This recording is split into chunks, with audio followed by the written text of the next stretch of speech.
What writing tools do I use? I always like to know what tools and apps other authors are using, and I can usually pick up some good recommendations in my own videos. In this video, I'll be sharing the apps and tools that I use on a regular basis, including a secret weapon that helps me stay insanely creative.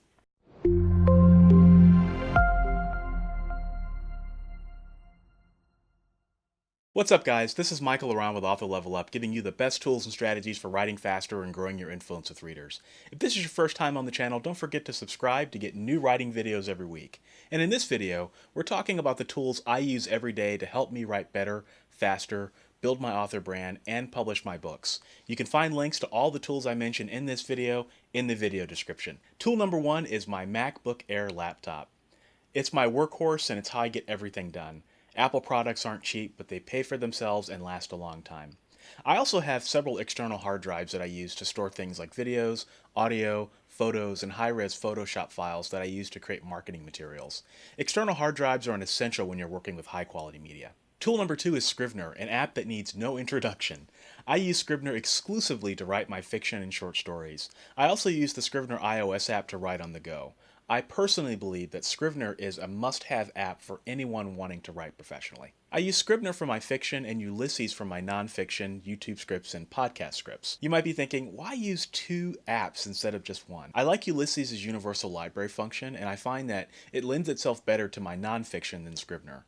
I tried to write my nonfiction in Scrivener, and I just ran into too many workflow issues, so I use Ulysses instead. That's why you'll see me post both Scrivener and Ulysses videos on this channel. I also use the Ulysses iOS app to write on the go. Tool number three is Evernote.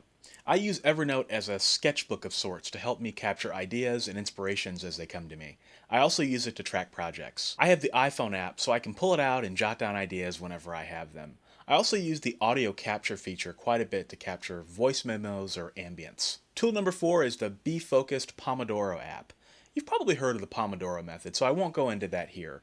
But my problem is that I often work long periods of time without taking breaks, and I've got the tired eyes and back pain to prove it. So I use the app really as a reminder to myself to take breaks. Speaking of breaks, let's take a time out. This isn't really a tool, but it's definitely a secret to my success, and that's tea. I drink a lot of loose leaf tea. It does wonders for my mood and helps me focus. It's my secret weapon, and I drink at least 4 to 6 cups a day, probably more. Moving on, tool number 5 is Vellum. Best $250 I ever spent, period. Vellum formats my books into attractive ebook and paperbook formats with the click of a button. I spend almost no time formatting these days, which is more time than I can spend writing and marketing. And trust me, before I had Vellum, I spent a lot of time formatting, particularly paperbacks. Tool number 6 is Adobe Creative Cloud. I use Photoshop to create YouTube thumbnails and marketing materials. I also use Adobe Audition to edit my podcasts, Adobe Premiere and After Effects for creating and editing my YouTube videos. Before switching to Adobe, I was hiring people on Fiverr to do simple stuff that I could have easily learned to do myself. Tool number 7 is my Blue Yeti microphone. I use this to record my podcasts and to do podcast interviews. It sounds incredible and it's super reliable. Tool number 8 is the Logitech C920 webcam, which I use for interviews and screencasts. It's an HD webcam and it's also reliable. My ultimate goal when I'm further down the road is to live stream on a digital camera, but in the meantime, this works pretty well for me. That's it. I'd like to keep things simple. I have other services that I use, but those are on the web. And if you're watching this and thinking, oh, you don't have the money to afford some of these tools, that's okay. I started small and used the tools that I had and could afford. I worked my way up to my current setup once I had some book sales. I'd love to hear from you guys on this topic. What tools do you use every day in your writing workflow? Drop me a comment. That's it for this video.